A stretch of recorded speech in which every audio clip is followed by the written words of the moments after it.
guys, True Fit, and then this is Jeremy here. Right now I'm going to go through a movement called the TVA activation. So TVA is a transverse abdominis, right?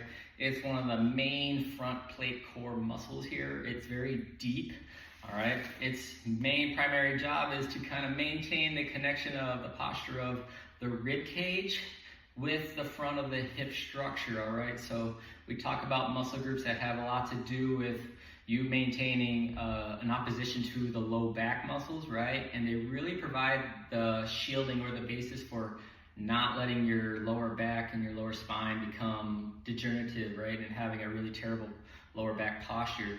We need a very strong front plate core. So it's not even necessarily the visible abs on the front, it's kind of a sheath beneath that, but it's so integrated in terms of allowing proper breathing function and integrating a very deep feeling core or abdominal emphasis, right? Now it has a huge benefit and features in terms of maintaining better posture for the rib cage of the shoulders and the back, which feels really good if you've been experiencing any kind of upper back or mid back or even low back tension, okay? What it does is it promotes a better curvature shape of the spine while doing the movement, while you provide that really desired compression of the kind of front ab promise, right? So you're gonna find that this muscle has a lot of features of keeping really good postural health, keeping really good integrative support and stability for a lot of movements that we would do, such as carries, such as upper body press, upper body pull, right? But even just incorporating good breathing. All right, so that was a long drawn introduction about what TVA is, but you maybe just never heard of it, all right?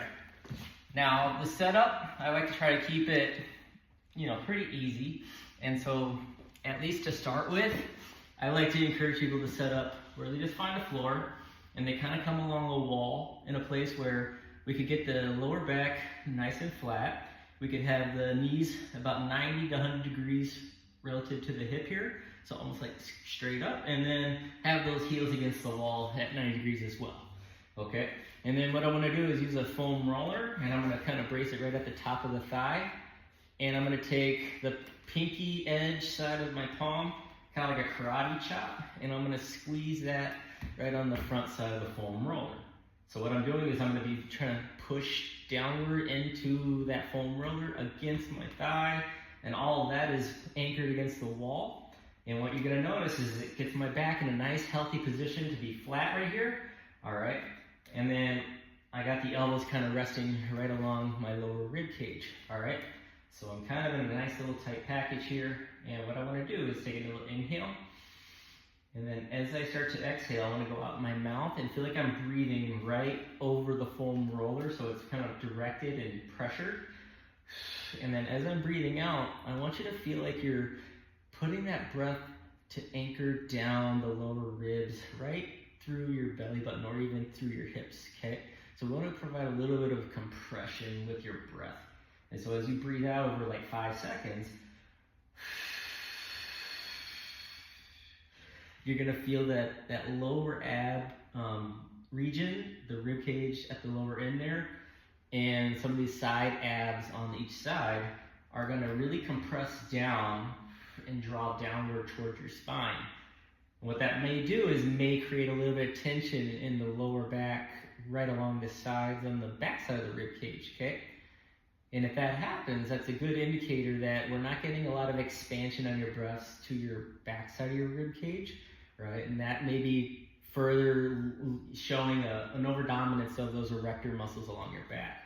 So ease into this and just work on it with casual breathing without causing any kind of pain, okay? So just breath out, compressing on that foam roller, a little pause at the end, sneak an inhale in without losing the ab tension. So that little inhale kind of recreates a vacuum, and then we're going to add on to it.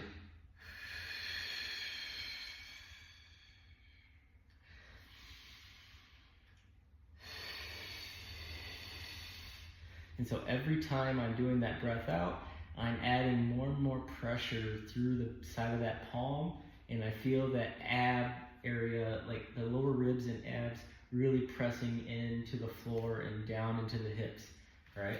I'm not trying to drive into the wall any harder with my my feet. I just want to spend some time there directing that breath work down, all right? I want to compress and I want to level out the back side of the lower back, right? Especially where that rib cage expands, all right? I want to alleviate the musculatures along the spine on both sides of the erectors there and the QL muscles that kind of rise up from the SI joint along the lower spine or the lower rib cage on the back side of your body, okay?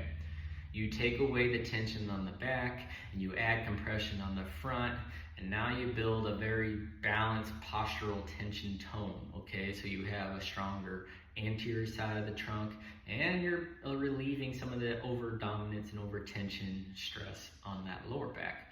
That feels really nice, and you actually get a really nice integration or awareness of what some of the deep front abs feel like, right?